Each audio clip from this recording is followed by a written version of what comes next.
नमस्कार दोस्तों, BR07 channel में आप सभी का बहुत बहुत स्वागत है। तो दोस्तों, नागर विमानन सचिव ने देवघर एयरपोर्ट का निरीक्षण किया। जी हां दोस्तों, झारखंड सरकार के सचिव राजकुमार जी शुक्रवार को देवघर पहुंचे।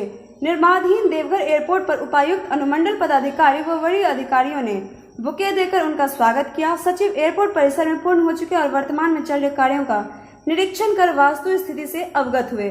साथ ही निरीक्षण के क्रम में उन्होंने टर्मिनल भवन, ACT tower, fire station, power terminal भवन, ACT tower, fire station, power station, airport station के 4 दीवारी के पूर्ण हो चुके कार्यों का जायजा भी लिया गया।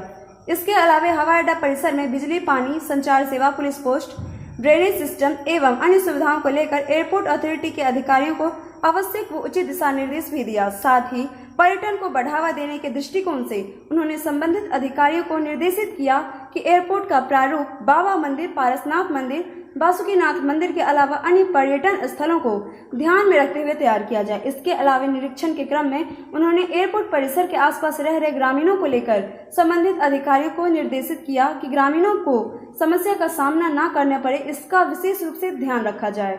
साथ ही प्राथमिकता के आधार पर स्थानीय लोगों को ज्यादा से ज्यादा रोजगार से जोड़ सके। इसके लिए स्किल डेवलपमेंट से जुड़े कार्यों को तवज्जो दें ताकि लोगों को एयरपोर्ट के माध्यम से रोजगार से जोड़ा जा सके। पत्रकारों को संबोधित करते हुए सचिव के रवि कुमार ने कहा कि बाबा की नगरी देवघर में हर साल करोड़ों श्रद्धालु यहाँ पहुँचते हैं।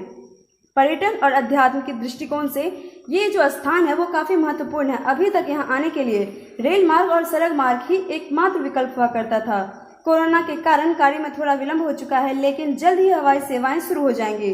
देवघर एयरपोर्ट 657 एकड़ भूमि में फैला होगा और इसका टर्मिनल भवन 5130 स्क्वेटर में क्षेत्र में बनाया जा रहा है, जबकि 2500 मीटर लंबे रनवे के साथ ये एयरपोर्ट एयरबस 320 आदि विमानों के ऑपरेशन के लिए बिल्कुल उपयुक्त हो सकेगा। टर्मिनल बिल्डिंग में 6 चेक इन काउंटर होंगे और एक आगमन पॉइंट और भीड़भाड़ की स्थिति में 200 यात्रियों को संभालने की क्षमता भी होगी।